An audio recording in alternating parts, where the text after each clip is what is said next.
हा एक वेगळाच अनोखा सण नागपुरात साजरा केला जातो. त्याचं नाव आहे मारबत.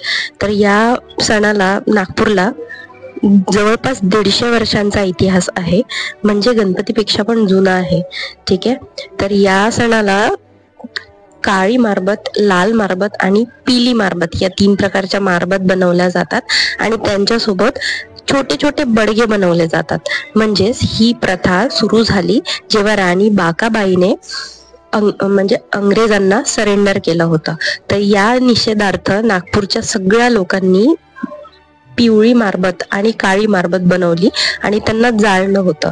काळी मारबत ही राणी बाकाबाईचं प्रतीक होतं आणि जी पिवळी मारबत आहे ती समाजातल्या सगळ्या चुकीच्या गोष्टींना, वाईट गोष्टींना, जसं की डेंग्यू मलेरिया झाला किंवा एखादा नेता असेल जो समाजाला लुटून खातोय, तर अशा जितक्या पण चुकीच्या गोष्टी आहेत त्या सगळ्यांना विरोधार्थ पिवळी मारबत बनवली जाते.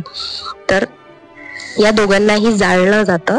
तर हा खूप वर्ष जुना इतिहास नागपूरला लाभलेला आहे आणि या सणाला हा सण असतो पोळ्याच्या दुसऱ्या दिवशी, म्हणजे ज्या दिवशी बैल पोळा असतो त्याच्या दुसऱ्या दिवशी तान्हा पोळा असतो, ज्या दिवशी लहान लहान मुलं लहान लाकडाचे बैल घेऊन लोकांच्या घरी जातात आणि लोक त्या छोट्या छोट्या बैलांची पूजा करतात. त्या दिवशी हा मारबत फेस्टिवल मनवला जातो.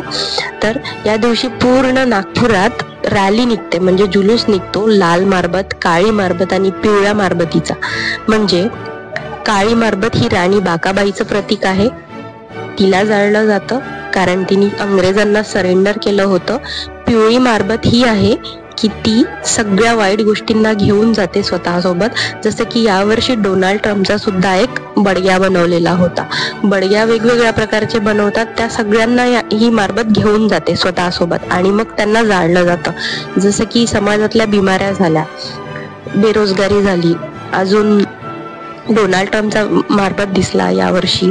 आणि जसं की एक मागे किस्सा झाला होता की बायकोने नवऱ्याला ड्रम मध्ये टाकून सिमेंट लावून मारलं, तर त्याचा पण बडग्या बनवलेला होता. तर अशा जितक्या काही वाईट गोष्टी आहेत त्या सगळ्या घेऊन जा आणि सगळ्यांच्या बिमाऱ्या घेऊन जा असे लोक बोलतात की माशा मुरकुट्या घेऊन जा गे मारबत असं बोललं जातं. आणि हे जे भूत वगैरे दिसत आहेत हे सगळं ज्या वाईट कुप्रथा आहेत जसं की काळा जादू झाला हे सगळं घेऊन जायला सांगतात, म्हणजे सगळा समाज सुरक्षित राहील आणि सुखरूप राहील.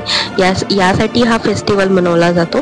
जगात कुठेही हा फेस्टिवल नाही आहे, हा फक्त नागपुरात आहे आणि खूप मोठ्या प्रमाणात साजरा केला जातो आणि भरपूर लोकांचा याला प्रतिसाद मिळतो. पूर्ण नागपूर